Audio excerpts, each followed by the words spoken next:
Stitchless TV.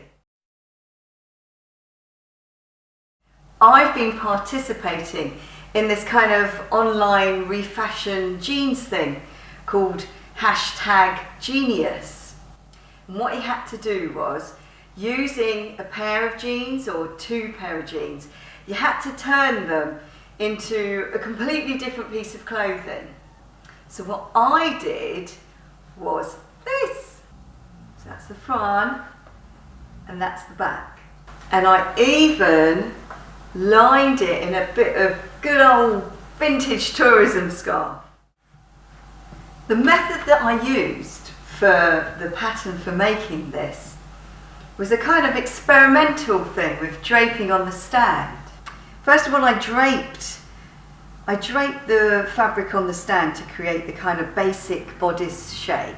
I then put darts in it so it fitted properly. And then I proceeded to completely ignore those darts and create completely new style lines.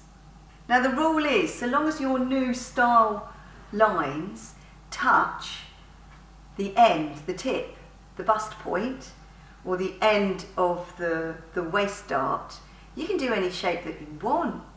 Because what happens is, when you would then cut that out, it just becomes flat. And you use it as a pattern. So I taped up my darts and I taped all my seams together using masking tape. It has to be masking tape, okay? And then I just drew over it. Now the next really important thing is, you have to do notches. It's very important that you do notches at all the key points, and you have to label them on each side of your pattern. So you put A on one side and A on the other, B on one side, B on the other, and you just sort of carry on doing that. Otherwise you wouldn't know which notch matches up with which notch, and it looks really confusing, but it really isn't. You just take your time and work your way through. Now then, when all your pieces are cut out, they look like this. You think, oh my God, how on earth am I going to get those all sewn together? But it's really fine. But what is important, that on your pattern you mark where the hem is, where the neckline is, and you add seam allowances where you created all those new style lines. And the seam allowances have to be very small, like 1/2 centimetre. Now when you use this method, you kind of lose the shoulder seams and you can relocate the side seams. So look, I made my side seam fall there rather than straight there. You can completely change the shape of the back as well. So I think in my original pattern, I had a dart that kind of went up to here, this point here. And I've completely restyled the shape of that too.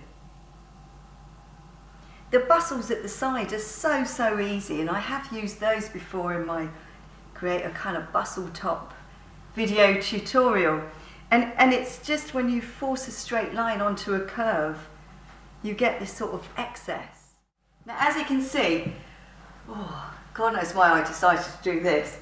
I decided to use this gold piping, which is really fine on all the curvy bits. It was really nice and it accentuates the star lines, but oh my goodness, do not do it on the up and down zigzag pointy bits. It just doesn't work well.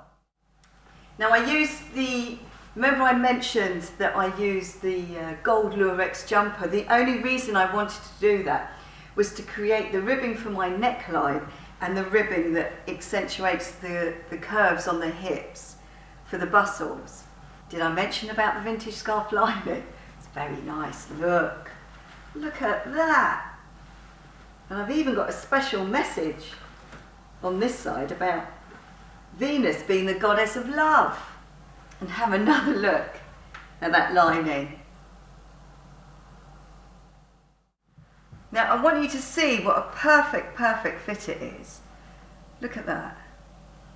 So it's basically exactly how I draped it on the stand.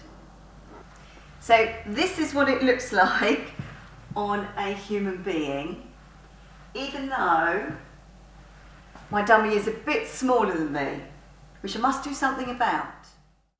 Now remember, it was made out of 2 pairs of jeans, a little bit of Lurex jumper. Fabric is everywhere. You don't need amazing fabric shops to make fantastic clothes. If you've got old clothes, they're fabric, aren't they? Old sheets, bedspreads, curtains, it's all fabric.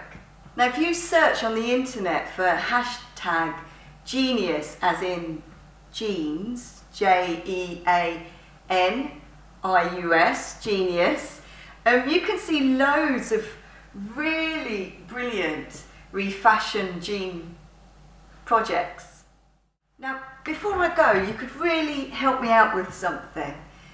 I'm struggling to figure out when are the best times for me to post my videos. So you could do me a really massive favour and comment below and tell me when are the sort of times that you tend to look at videos on YouTube. That would really help me out. Thanks a lot for now, and see you again very soon. Bye!